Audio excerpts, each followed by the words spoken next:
the same as being sick? BBC and then your message to 81333 on the text at BBC Newcastle. Fatima Parker is a size acceptance campaigner. Hello, Fatima. Hello, Jonathan. How do you feel about this American ruling? I think it's wrong, really, because fat people have been discriminated against, and they have been not going along with doctors. The fat people usually, I say fat, meaning that people who are not the average size. What size are you? I'm, according to the doctor, to the AMA, I'm morbidly obese. Right. But I'm in good health, thank goodness. So they've told you you're morbidly obese? Oh, yes. Every time I go for an earache or toothache, the first thing they write on the report to my GP is morbidly obese. And how does that make you feel? Frustrated. Well, because I didn't go there to be diagnosed as morbidly obese, because first of all, I'm told 24 hours a day from every angle and everywhere that you're fat and ugly. So I know that I don't look like the supermodels. And dare I ask what dress size you are?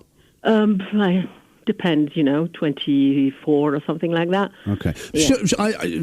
To me, if somebody said I was morbidly obese, I think I would be very upset rather than frustrated. We shouldn't be, because morbidly obese, yes, because obesity means that I'm a disease, that I've got an illness. But if society accepts that we all come in different shapes and sizes, I shouldn't be ashamed for my body size.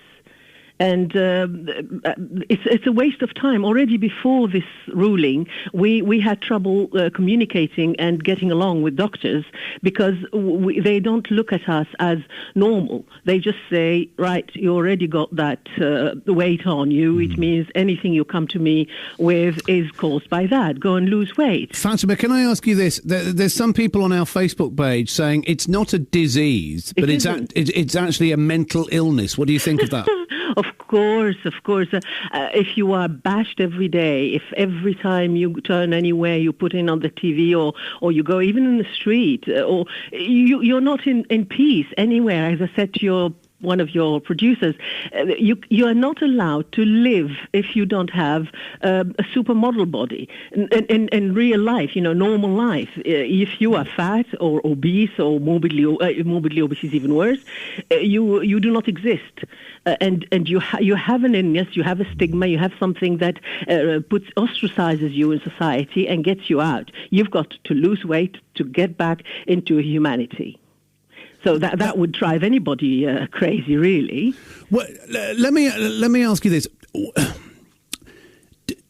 those people who are different in this life, right? All right, we've all watched Embarrassing Bodies and that kind of thing. Mm-hmm. You seem to become we seem to become a kind of a freak show if we're different. All right, why do you think that people struggle to accept, in this case, larger people? Why do they have to have a label? I didn't understand you. There is a big industry, if I understood you right. There is a billion pounds, hundreds of billions of pounds industry that thrives on discriminating against fat people, on glamorizing size 0 as the best, as thinness is the best.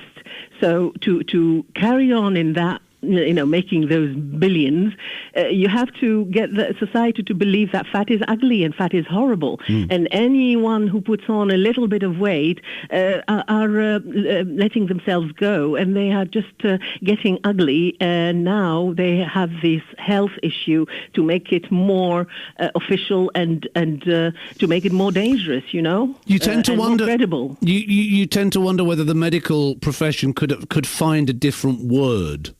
I think the diseases that are caused by so-called obesity, we find them in thin people as well.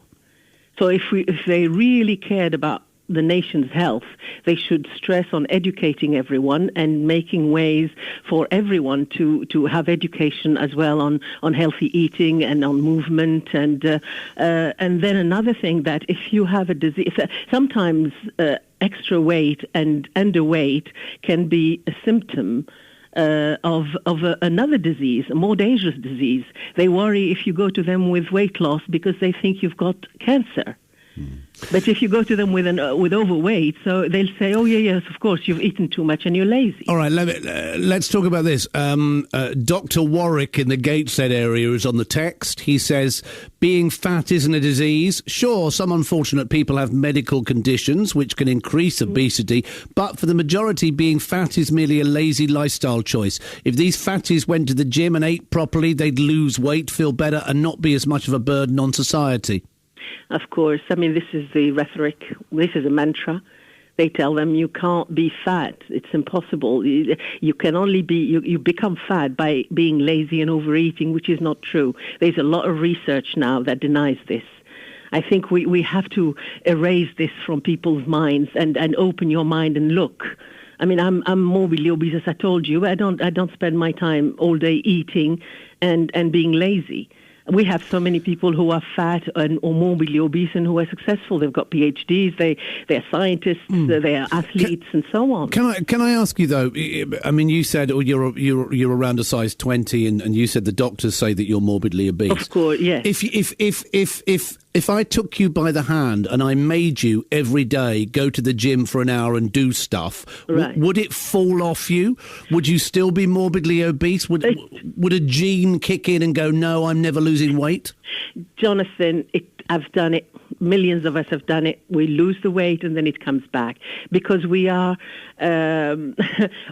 fighting against, as you said, the genes and against our body's composition. If we are born to be bigger, we cannot all be size zeros. There is variety, like there is variety in height, there is variety in weight. That's fine. No, that's fine. Listen, thank you very much for coming on. Jonathan, thank you very much. Fatima Parker's a size acceptance campaigner. So in America, if you are now obese, or is that the same as being fat? I don't know. I don't know at what point you become obese. I think